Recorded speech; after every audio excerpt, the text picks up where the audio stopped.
ওর যে হারাবার আর কিছুই নেই, ওর শুধু আনন্দ আছে।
আমায় চেয়ে আঁখিতে কাঁপিত তোমার সেই নয়নের নেশা, তুমি তো জানো না, আমি তাহা জানি।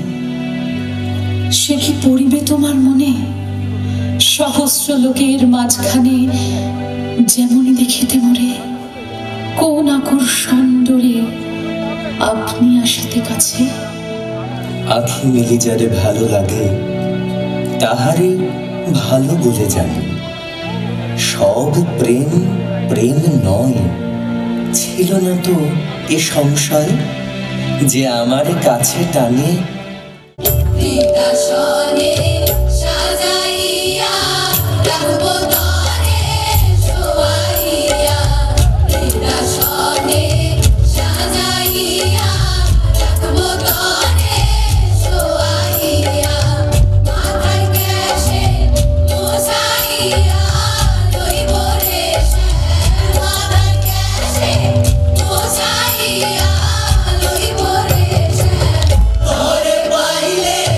নয়নে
করেন তখন দেখি শুকনো পাতা ঝরা ফুল লুকোচুরি করে বেড়াচ্ছেন। বিদায়ের বাঁশিতে যখন কোমল ধৈবত লাগে, শিউরে উঠল, সবার বিনা বুঝি নীরব হয়ে এলো।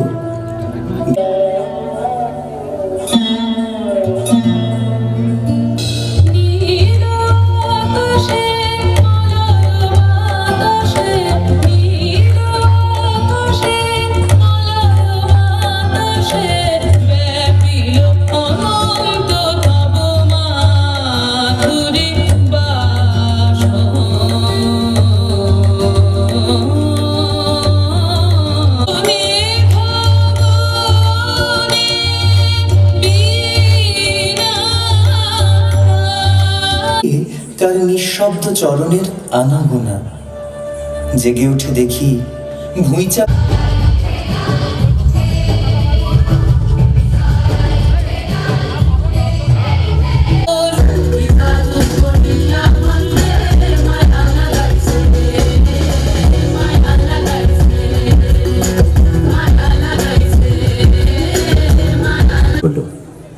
তার প্রণাম তুমি নাও।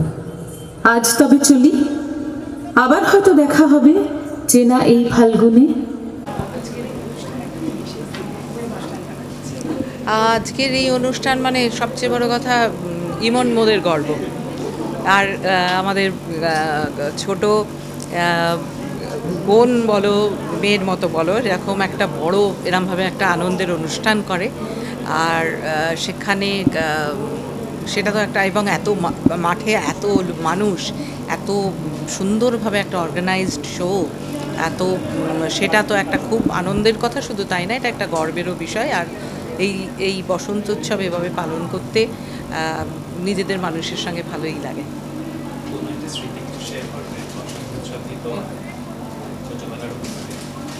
খুব খারাপ। আমি বসন্ত উৎসব বলতে রং খেলা তো আমি একদম পছন্দ করি না, কারণ আমার গায়ে কেউ রং দেবে, কেউ গায়ে টাচ করবে, এটাই আমার পছন্দের বিষয় না।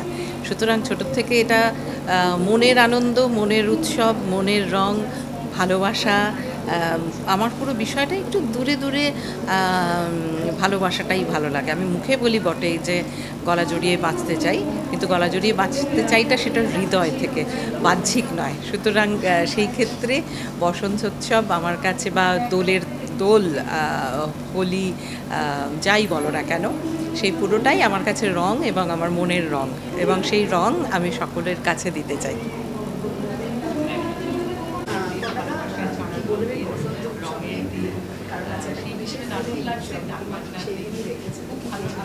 ভীষণ ভালো লাগছে যে এরকম একটা অনুষ্ঠানে নিজে পার্টিসিপেট করছি, এবং যে আয়োজন হয়েছে বাইরে দেখলাম, অসাধারণ আয়োজন।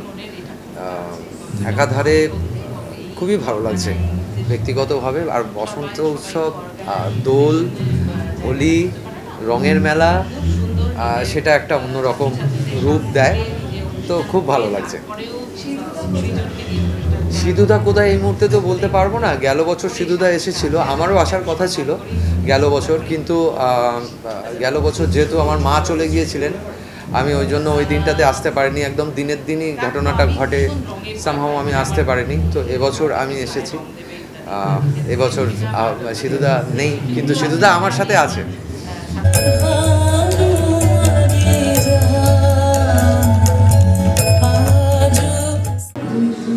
দেখো, আমি এটা মনে করি যে আমার মা ভীষণভাবে এখানে উপস্থিত। আজকে আমার মায়ের অষ্টম বার্ষিকী। মায়ের শারীরিকভাবে না থাকা, কিন্তু আমি এটা কিছুতেই বিশ্বাস করি না যে মা নেই। মা ভীষণভাবে আছে। কালকে যা বৃষ্টি হচ্ছিল, কালকে যা মেঘ করেছিল, আমার মায়ের যদি আশীর্বাদ না থাকতো আমি অনুষ্ঠানটা নামাতে পারতাম না। সুতরাং তোমাদের প্রথমত আমার প্রেসের সমস্ত বন্ধুদেরকে অনেক thank you for attending the show, আর আমার সমস্ত দর্শককে অনেক থ্যাংক ইউ আমার সঙ্গে থাকার জন্য। আজকে প্রত্যেকটা গান, প্রত্যেকটা পারফরমেন্স আমার মায়ের জন্য। আসলে শোককে কি করে উৎসবে পরিণত করতে হয়, এটা কিন্তু ইমনের কাছ থেকে একটা শিক্ষণীয় ব্যাপার। কারণ তার মা আজকের দিনে প্রয়াত হয়েছেন। কৃষ্ণা চক্রবর্তী গানের শিক্ষকও ছিল, এবং এই মীরপাড়া লিলুয়ার জন্য অনেক অবদান রয়েছে তার। আমি বাংলাদেশ থেকে যোগ দিতে পেরে সত্যি সম্মানিত, কারণ ঋতুভিত্তিক অনুষ্ঠান ইদানিং কমে গেছে আমাদের দেশে। তো সেই কারণে একটি ঋতুভিত্তিক অনুষ্ঠান হচ্ছে এবং শুধুমাত্র সাংস্কৃতিক অঙ্গনের জ্যোতিষ্ক নয়, এখানকার অনেক বিদ্যার্থী তাদেরকে নিয়ে আয়োজন করা হয়েছে এবং দেখছেন লিলুয়ার সমস্ত দর্শক সপ্রাণভাবে উপস্থিত হয়েছে, তো খুব আনন্দ হচ্ছে। হ্যাঁ, এটা হচ্ছে একটা বিশাল ব্যাপ্তি যে গান শিখে গান করা এবং ইমনের মতো একজন শিক্ষককে পাওয়া, কাছে থেকে পাওয়া এবং তার কাছ থেকে এবং এই গুরু শিষ্য পরম্পরাটা অনেক বিস্তৃত হচ্ছে এবং অনেক ঋতুভিত্তিক অনুষ্ঠান আমার মনে হয় যে এরপরে হবে, যেগুলো বাঙালি শাশ্বত উৎসব। গুরুদেব কত আগে শুরু করে গেছে, তার একটি পরম্পরা, এবং আমি সত্যি খুব গর্বিত ইমন চক্রবর্তীকে নিয়ে। বসন্ত উৎসবে আমি যখন ফার্স্ট ম্যাম আমাকে কল করেছিলেন, তারপরে ম্যাম বললেন যে অনুষ্কা আমাদের এরকম বসন্ত উৎসব আছে, তোকে আমরা সিলেক্ট করতে চাই, তো তুই কি করতে পারবি? আমি সেটা শুনেই ভীষণ এক্সাইটেড হয়ে গেছিলাম। আর আগের বছর যখন আমরা সারেগামাপাতে ছিলাম তখনও হয়েছিল বসন্ত উৎসব, বাট তখন আমরা আনফর্চুনেটলি পারফর্ম করতে পারিনি। কিছু কিছু জন করতে পেরেছিল, বাট শোয়ের মধ্যে ছিলাম বলে আমরা করতে পারিনি। এইবারে আমি নিজেকে ভীষণ ফর্চুনেট মনে করছি যে আমি এত মানুষের সামনে বসন্ত উৎসবে আসতে পেরেছি। ভীষণ এনজয় করব আজকে, গান বাজনা অনেক কিছু হবে, ভীষণ ভালো লাগছে এসে এখানে।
আপনারা অনেক ভালো থাকবেন, সুস্থ থাকবেন, ইমনের জন্য অনেক অনেক প্রার্থনা করবেন।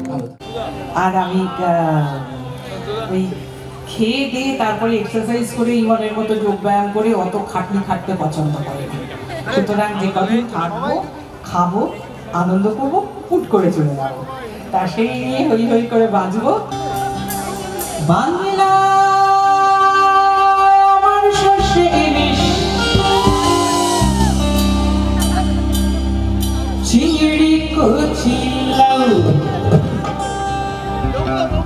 বাংলা পার্শে মাছকে ধুই,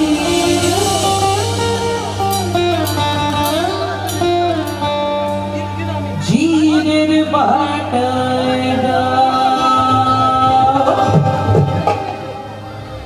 বাংলা ভুলি কি করে, বাংলা বুকের ভিতরে, বাংলা ভুলি কি করে, বাংলা বুকের ভিতরে, বাংলা আমার শস্যে ইলিশ, চিংড়ি কচি লাউ, বাংলা পার্শে মাছকে ধুয়ে জিরের বাটায় দাও, বাংলা আমার শস্যে ইলিশ, চিংড়ি কচি লাউ, বাংলা পার্শে মাছকে ধুয়ে জিরের বাটায় দাও, বাংলা ভুলি কি করে, বাংলা বুকের ভিতরে, বাংলা ভুলি কি করে, বাংলা বুকের ভিতরে।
টলিউড ফোকাস কলকাতা চ্যানেলটি আপনাদের ভালো লাগলে লাইক করুন, সাবস্ক্রাইব করুন এবং আপনাদের প্রিয় ভিডিওটি অবশ্যই শেয়ার করুন। Tollywood focus Kolkata.